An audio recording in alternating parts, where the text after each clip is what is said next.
আসসালামু আলাইকুম। অবিরাম বাংলা সংবাদে আপনাদের সবাইকে স্বাগত জানাচ্ছি। ফাতিহা শাফি। শুরুতেই সংবাদ শিরোনাম। জুলাই আগস্ট গণহত্যা মামলায় সাবেক আইজিপি আব্দুল্লাহ আল মামুন সহ ৮ জনকে হাজির করা হচ্ছে আন্তর্জাতিক অপরাধ ট্রাইব্যুনালে।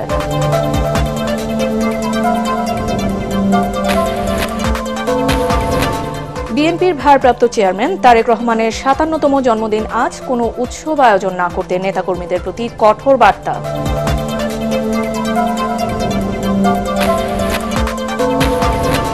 ঢাকা মহানগর এলাকায় ৩ দিনের মধ্যে ব্যাটারি চালিত রিকশা চলাচল বন্ধের নির্দেশ হাইকোর্টের। পদত্যাগ করলেন ৩ বিচারপতি।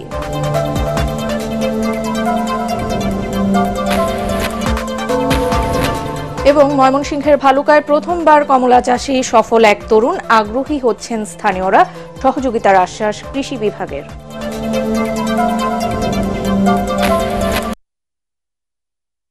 শুনছিলেন সংবাদ শিরোনাম, এবারে বিস্তারিত সংবাদ। জুলাই আগস্ট গণহত্যার ঘটনায় মানবতাবিরোধী অপরাধের মামলায় এবার সাবেক আইজিপি চৌধুরী আব্দুল্লাহ আল মামুন এবং এনটিএমসির সাবেক ডিজি বরখাস্তকৃত মেজর জেনারেল জিয়াউল আহসান সহ ৮ জনকে হাজির করা হচ্ছে আন্তর্জাতিক অপরাধ ট্রাইব্যুনালে।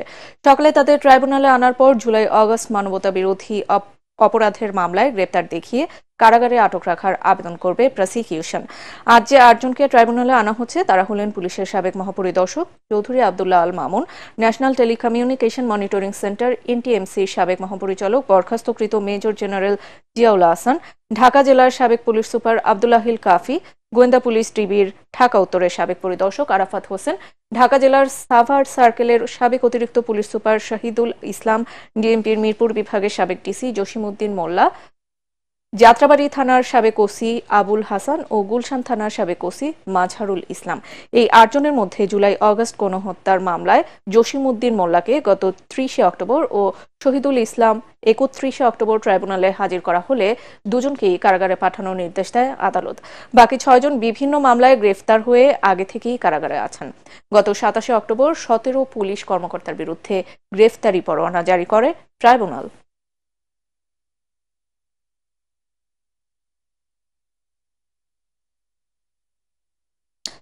দর্শক, এই মুহূর্তে আন্তর্জাতিক অপরাধ ট্রাইব্যুনালে আছেন সহকর্মী হুমায়ুন চিশতি। সরাসরি চলে যাচ্ছি তার কাছে। চিশতি, আসামিদের কি ট্রাইব্যুনালে আনা হয়েছে? বিস্তারিত আমাদের জানাবেন। ধন্যবাদ শাফি। যেমনটি বলছিলেন যে জুলাই আগস্ট গণহত্যার মামলায় আজকে ৮ জনকে এখানে আন্তর্জাতিক অপরাধ ট্রাইব্যুনালে নিয়ে আসার কথা। এর মধ্যে একজন সাবেক সেনা সদস্য এবং বাকি ৭ জন হচ্ছে পুলিশ কর্মকর্তা। এবং সেখানে পুলিশের সর্বোচ্চ যে কর্মকর্তা আইজিপি চৌধুরী আব্দুল্লাহ আল মামুন তিনিও আছেন। এখনও তাদেরকে কোর্টে হাজির করা হয়নি। আমরা কথা বলে যতদূর জেনেছি যে 10:30টার দিকে তাদেরকে কোর্টে নিয়ে আসা হবে এবং 11টার দিকে কোর্ট বসার পরে যেমনটি বলছিলেন যে তাদেরকে জুলাই আগস্ট গণহত্যার মামলায় গ্রেপ্তার দেখিয়ে কারাগারে পাঠানোর আবেদন করবে প্রসিকিউশন। এবং আপনার মাধ্যমে আরেকটি বিষয় জানিয়ে রাখি যে এর আগে গত পরশু অর্থাৎ 18ই নভেম্বর 9 মন্ত্রী, পতিত সরকারের সাবেক সরকারের 9 মন্ত্রী, প্রতিমন্ত্রী, একজন সচিব এবং একজন বিচারপতি সহ মোট 13 জনকে এই ট্রাইব্যুনালে হাজির করা হয়েছিল এবং তাদেরকেও জুলাই আগস্ট গণহত্যার মামলায় গ্রেপ্তার দেখিয়ে কারাগারে পাঠানোর নির্দেশ দিয়েছিলেন ট্রাইব্যুনাল। এবং এই মামলাকে করে গত 17 অক্টোবর প্রথম যখন পুনর্গঠিত ট্রাইব্যুনাল বসে তখন প্রসিকিউশন টিম থেকে 2টি আবেদন জানানো হয়েছিল। সাবেক প্রধানমন্ত্রী শেখ হাসিনা সহ তার সরকারের মন্ত্রী, প্রতিমন্ত্রী, সংসদ সদস্য এবং পুলিশের কর্মকর্তা সহ মোট 46 জনের বিরুদ্ধে গ্রেপ্তারি পরোয়ানা চাওয়া হয়েছিল প্রসিকিউশনের পক্ষ থেকে এবং সেই আবেদন মঞ্জুর করে ট্রাইব্যুনাল এবং তাদেরকে 18 নভেম্বর 41 জনকে আনার জন্য নির্দেশনা দেওয়া হয় এবং 5 জন পুলিশ কর্মকর্তা তাদেরকে আজকে অর্থাৎ 20 নভেম্বর আনার নির্দেশনা দেয় সেদিন ট্রাইব্যুনাল। এরপরে 27 অক্টোবর আরও 17 জন পুলিশ কর্মকর্তার বিরুদ্ধে গ্রেপ্তারি পরোয়ানা জারির পাশাপাশি তাদেরকে আজকে অর্থাৎ 20 নভেম্বর ট্রাইব্যুনালে হাজির করার নির্দেশনা দেয় এবং সেই নির্দেশনা মোতাবেকই আজকে এই যে 22 জন পুলিশ কর্মকর্তা যাদের বিরুদ্ধে গ্রেপ্তারি পরোয়ানা জারি হয়েছে এবং তাদের মধ্যে যারা এখন পর্যন্ত গ্রেপ্তার আছেন অন্যান্য মামলায় সেই 8 জনকে আজকে এখানে নিয়ে আসা হবে এবং নিয়ে আসার পরে আপনার মাধ্যমে আমরা দর্শকদের তা জানাতে পারবো। এবং সেদিন কিন্তু গত 27শে অক্টোবর যখন গ্রেপ্তারি পরোয়ানা জারি করে সেদিন চিফ প্রসিকিউটর তাজুল ইসলাম আমাদেরকে জানিয়েছিলেন যে যেসব পুলিশ কর্মকর্তার বিরুদ্ধে গণহত্যায় সরাসরি সম্পৃক্ত থাকার প্রমাণ পাওয়া গেছে শুধুমাত্র তাদের বিরুদ্ধেই গ্রেপ্তারি পরোয়ানা চাওয়া হবে। অন্যান্য যেসব পুলিশ সদস্য এবং পুলিশ কর্মকর্তারা আছেন তাদের ভয়ের কিছু নেই, তাদেরকে নির্ভয়ে দায়িত্ব পালন করতে আহ্বান জানিয়েছেন তিনি এবং তিনি বলেছেন যে কোনো নিরপরাধ ব্যক্তিকে এই মামলায় জড়ানো হবে না। এবং আজকে এই ট্রাইব্যুনালের নিরাপত্তা ব্যবস্থার কথা যদি বলি তাহলে আমরা ট্রাইব্যুনালের ভেতরে এবং বাহিরে আমরা দেখেছি যে আইন শৃঙ্খলা বাহিনীর সতর্ক অবস্থান এবং গণমাধ্যমদের কর্মীদেরকে পর্যন্ত কিন্তু 10:45 আগে ট্রাইব্যুনালে ঢুকতে দেওয়া হয়নি। এই ছিল এখানকার সর্বশেষ খবর। ধন্যবাদ আপনাকে আমাদের সাথে যুক্ত হবার জন্য। তাকে বলা হয় তারুণ্যের অহংকার, ভবিষ্যৎ রাষ্ট্রনায়ক। রাজনীতির কিংবদন্তিদের তালিকায় তার স্থান হবে কিনা তা ভবিষ্যৎই বলে দেবে। তবে বিএনপির শীর্ষ নেতা তারেক রহমানের 57তম জন্মদিনে এমনই নানা আলোচনা রাজনৈতিক অঙ্গন ও সাধারণ মানুষের মাঝে।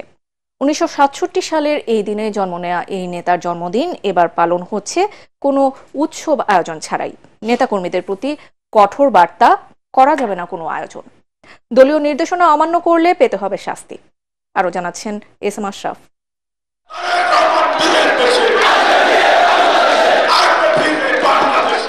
নায়ক তিনি, যিনি মানুষকে স্বপ্ন দেখান, দেশের কথা বলেন, মানুষের কথা শোনেন, মানুষের পাশে দাঁড়ান সুখে দুঃখে আপদে বিপদে।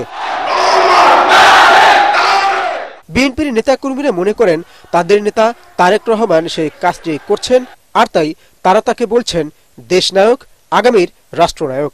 সেই দেশনায়কের 57তম জন্মদিনটি হতে পারত জাঁকজমকপূর্ণ, দলীয় কর্মীদের বাঁধ ভাঙা উৎসবে রঙিন বর্ণিল। কিন্তু সেই উদযাপনের চাওয়াতে রাশ টেনেছেন তারেক রহমান নিজেই। দেশের এই ক্রান্তিকালে জানিয়েছেন কোনো অনুষ্ঠান আয়োজন নয়।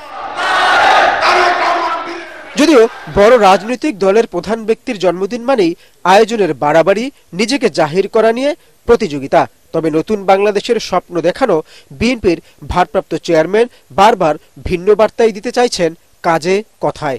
রাজনীতি আমরা যেমন করি দেশের জন্য, দেশের মানুষের জন্য, ঠিক একজন মানুষ হিসাবেও আমাদের দায়িত্ব, আমাদের যতটুকু অবস্থা আছে, যতটুকু আমরা সক্ষম, তার ভিত্তিতে আমার পাশে যদি কাউকে আমি দেখি, আমার সামনে যদি কাউকে আমি দেখি যেই মানুষটির কোনো রকমের সহযোগিতা প্রয়োজন, বিপদে আপদে সাহায্যে প্রয়োজন, তাহলে সেটির জন্য আমাদের এগিয়ে আসা উচিত। 2007 সালে তত্ত্বাবধায়ক সরকারের সময়ে কারাবরণ, দীর্ঘ 1.5 দশকের শেখ হাসিনার দুঃশাসনের পরে প্রথম হয়তো ভিন্ন এক 20 নভেম্বর আসলো বিএনপির নেতাকর্মীদের কাছে, যে দিনটিতে তারেক রহমান তার মুক্ত স্বাধীন মতামত দিতে পারছেন কোন রকম রাষ্ট্রীয় বাধা ছাড়াই। আমি সংস্কার বলতে সেটিই বুঝি যা কর্মসংস্থানের মাধ্যমে প্রতিটি নারী ও পুরুষের বেকারত্বের সমস্যার সমাধান করবে, যে সংস্কার নারীদের সম্মান, স্বাধীনতা ও ক্ষমতায়ন নিশ্চিত করবে, যে সংস্কার বাজারে নিত্য প্রয়োজনীয় দ্রব্যের দাম স্থিতিশীল রাখবে। আমি সংস্কার বলতে সেটিই বুঝি যা কৃষক, শ্রমিক সহ সকল কর্মজীবী মেহনতি মানুষের ন্যায্য ও প্রাপ্য মজুরি নিশ্চিত করবে। তবে এই রাজনীতি করতে গিয়ে জীবনে বহুমূল্য দিতে হয়েছে তাকে। এক বক্তব্যে তিনি বলেছিলেন তত্ত্বাবধায়ক সরকারের অত্যাচার নিপীড়নে মৃত্যুর মুখ থেকে ফিরে এসেছিলেন। সবচেয়ে বড় কষ্ট হয়তো এটাই, গত 17 বছরে তাকে থাকতে হয়েছে দেশের মাটি মানুষকে ছেড়ে। তবে মায়ের সাথে দেখা করতে না পারার যন্ত্রণা, প্রিয় ছোট ভাই আরাফাত রহমান কোকুকে হারানোর বেদনা হয়তো কোনো কষ্টের সাথেই তুলনার নয়। S M Ashraf, ATN Bangla.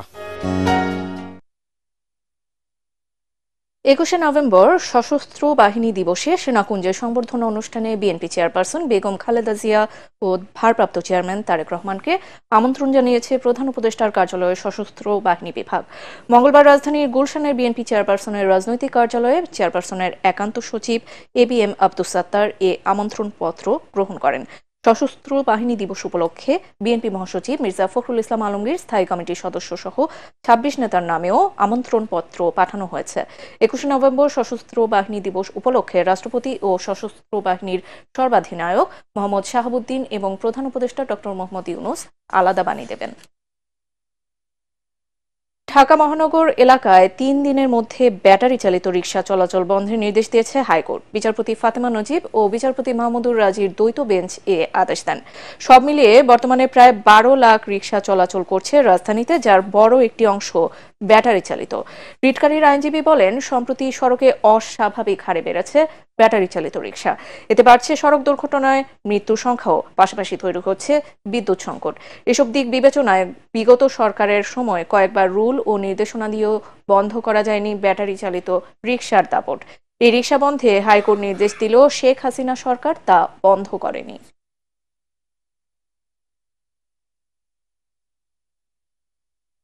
পদত্যাগ করেছেন হাইকোর্ট বিভাগের ৩ বিচারপতি। তারা হলেন বিচারপতি সালমা মাসুদ চৌধুরী, বিচারপতি কাজী রেজাউল হক এবং বিচারপতি AKM জহিরুল হক। আইন মন্ত্রণালয় থেকে জারি করা প্রজ্ঞাপনে জানানো হয়েছে, সংবিধানের ৯৬ এর ৪ অনুচ্ছেদ মতে রাষ্ট্রপতির কাছে পদত্যাগপত্র পাঠিয়েছেন তারা। রাষ্ট্রপতি তা গ্রহণ করেছেন বলেও জানানো হয়েছে প্রজ্ঞাপনে। দুর্নীতির অভিযোগ ওঠায় দীর্ঘদিন ধরেই বিচার কাজ থেকে বিরত ছিলেন তারা।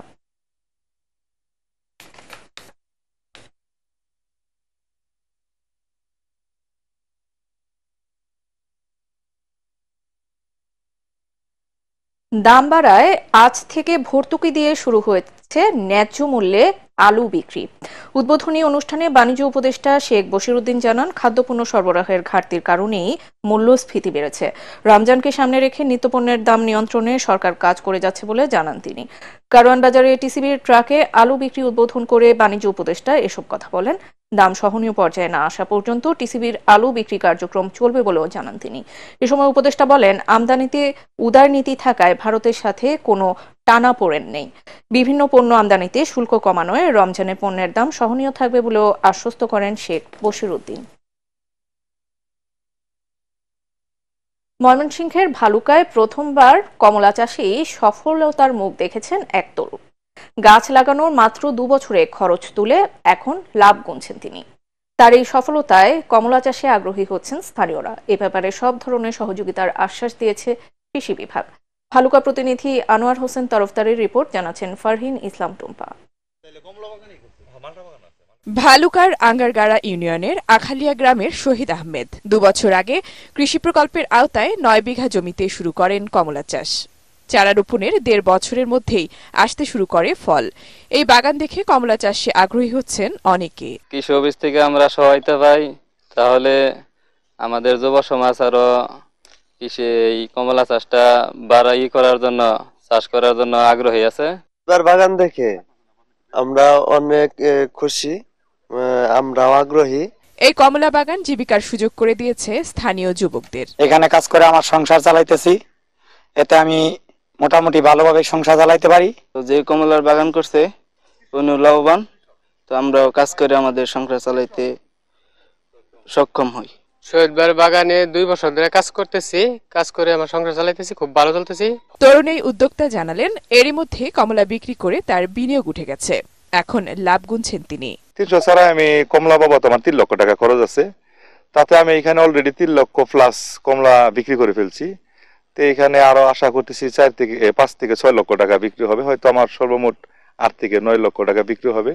তো এটা যদি বেকার সমাজ এটা চাষাবাদ করে, এটা যদি রোপণ করে, তো আমার মনে হয় এটা থেকে লাভবান হবে। শহীদের কমলা চাষে সব ধরনের সহযোগিতা দিচ্ছে স্থানীয় কৃষি বিভাগ।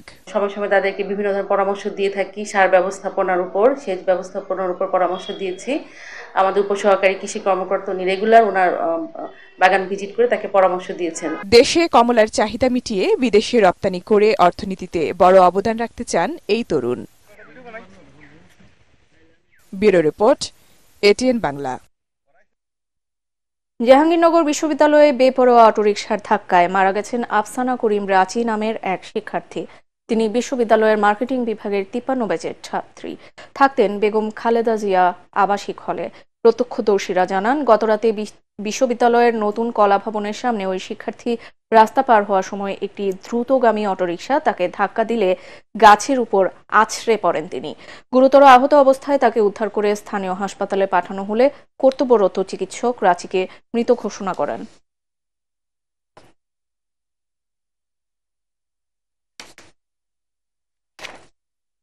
হতদরিদ্র, অসচ্ছল ও মেধাবী শিক্ষার্থীদের অল্প খরচে নার্সিং পেশায় দক্ষ হিসেবে গড়ে তুলতে কাজ করে যাচ্ছে যশোর আদ্দিন নার্সিং ইনস্টিটিউট। এখান থেকে পাশ করা শিক্ষার্থীরা দেশে বিদেশে সুনামের সাথে কাজ করছেন। তাই এই প্রতিষ্ঠানটিকে সামনে এগিয়ে নিতে উচ্চতর ডিগ্রি লাভের জন্য শিগগিরই এখানে নার্সিং কলেজ চালু করা হবে বলে জানিয়েছেন যশোর আদ্দিন নার্সিং ইনস্টিটিউটের অ্যাসোসিয়েট ডিরেক্টর নাজমুন নাহার। যশোর থেকে তামান্না ফারজানার রিপোর্ট, জানাচ্ছেন তামান্না জেনিফার। যশোরে 2006-07 শিক্ষাবর্ষে আদ্দিন নার্সিং ইনস্টিটিউটের যাত্রা শুরু হয়। শহরতলির পুলের হাটে অবস্থিত এই মেডিকেল কলেজের অধীনে 2016-17 শিক্ষাবর্ষ থেকে নার্সিং কলেজ ইউনিটের কার্যক্রম চালু হয়। ভবনের 3য় তলায় আদ্দিন নার্সিং ইনস্টিটিউট। এখানে নার্সিংয়ের দক্ষ শিক্ষক সহ আদ্দিন ফাউন্ডেশনের পরিচালক শেখ মহিউদ্দিন এবং মেডিকেল কলেজের শিক্ষকরা পাঠদান করেন। এখানে দরিদ্র মেধাবীদের সম্পূর্ণ বিনামূল্যে পাঠদান করা হয়। মন থেকে করব, কিন্তু উইথ প্রফেশনাল স্কিল। প্রতিষ্ঠানটিতে অত্যাধুনিক nursing lab, orthopaedic nursing, medical nursing, surgical nursing সহ রয়েছে 13টি ল্যাবরেটরি। রয়েছে সুসজ্জিত পাঠাগার, ছাত্রী হোস্টেল। শিক্ষার্থীদের মননশীলতা বিকাশের জন্য আয়োজন করা হয় বাৎসরিক ক্রীড়া প্রতিযোগিতা, সাংস্কৃতিক অনুষ্ঠান, শিক্ষা সফর। দরিদ্র মেধাবীদের বিনামূল্যে উন্নতমানের শিক্ষা ব্যবস্থা থাকায় খুশি শিক্ষার্থীরা। দ্রুত এখানে নার্সিংয়ের উপর উচ্চতর ডিগ্রি অর্জনের জন্য একটি নার্সিং কলেজ স্থাপন করা হবে বলে জানান ইনস্টিটিউটের associate director. Jessore Ad-din nursing institute diploma in nursing science and midwifery কোর্সে 19টি ব্যাচে এ পর্যন্ত 504 জন ছাত্রী ভর্তি হয়েছেন। এখন পর্যন্ত 14টি শিক্ষাবর্ষে 362 জন ছাত্রী কৃতিত্বের সাথে কোর্স শেষ করেছেন। Bureau report, ATN Bangla. এ পর্যায়ে থাকছে পার্টেক্স খেলার খবর।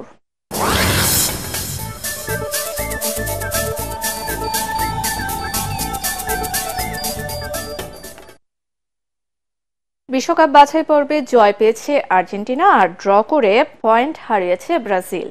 পেরুর বিপক্ষে 1-0 গোলে জিতেছে বর্তমান বিশ্ব চ্যাম্পিয়নরা। অন্যদিকে উরুগুয়ের সাথে 1-1 গোলে ড্র করেছে সেলেসাওরা।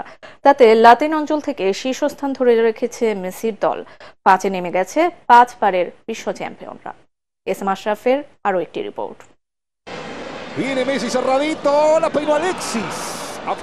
প্যারাগুয়ের মাঠে গিয়ে আগের ম্যাচে 2-1 গোলে হারা আর্জেন্টিনা এদিন বুয়েন্স এইরেসে জয়ে ফিরতে মরিয়া ছিল। শুরু থেকেই আকাশি সাদা জার্সিধারীরা যে দুর্দান্ত ফুটবল খেলেছে তা নয়, তবে জয়ের খিদেটা বোঝা গেছে। গোলের অপেক্ষা ফুরায় 55 মিনিটে 3 ডিফেন্ডারের মধ্য থেকে মেসির অসাধারণ এক পাসকে চোখ ধাঁধানো শটে জালে পাঠান লাউতারো মার্তিনেজ। এই গোল করে ম্যারাডোনার সমান 32 গোল পেলেন মার্তিনেজ। এটি ছিল আর্জেন্টিনার জাতীয় দলের ইতিহাসে 1999তম গোল। মেসি ভাগ বসিয়েছেন আন্তর্জাতিক ফুটবলে সর্বোচ্চ অ্যাসিস্টে যুক্তরাষ্ট্রের ল্যান্ডন ডনোভানের রেকর্ডে। আরেক ম্যাচে ব্রাজিল বের হতে পারেনি হতাশার বৃত্ত থেকে। আগের ম্যাচেই তারা ড্র করে ভেনেজুয়েলার সাথে সালভাদোরে উরুগুয়ের বিপক্ষেও একই পরিণতি। 55 মিনিটে ফেদেরিকো ভালভার্দের গোলে এগিয়ে যায় উরুগুয়ে। 62 মিনিটে গেটসনের দুর্দান্ত এক শট খুঁজে নেয় উরুগুয়ের জাল। তাতে পরাজয়ের হাত থেকে রক্ষা পায় সেলেসাওরা। এটি ছিল 12 ম্যাচে তাদের তৃতীয় draw. SM Ashraf, ATN Bangla.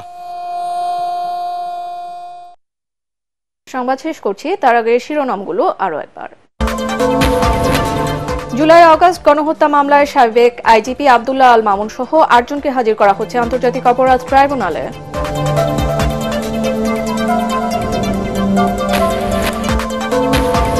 বিএনপির ভারপ্রাপ্ত চেয়ারম্যান তারেক রহমানের 57তম জন্মদিন আজ। কোনো উৎসব আয়োজন না করতে নেতা কর্মীদের প্রতি কঠোর বার্তা।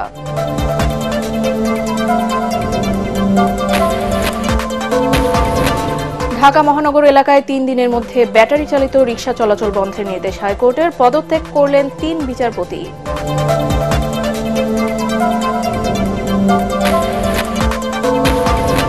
এবং ময়মনসিংহের ভালুকায় প্রথমবার কমলা চাষী সফল এক তরুণ। আগ্রহী হচ্ছেন স্থানীয়রা, সহযোগিতার আশ্বাস কৃষি বিভাগের।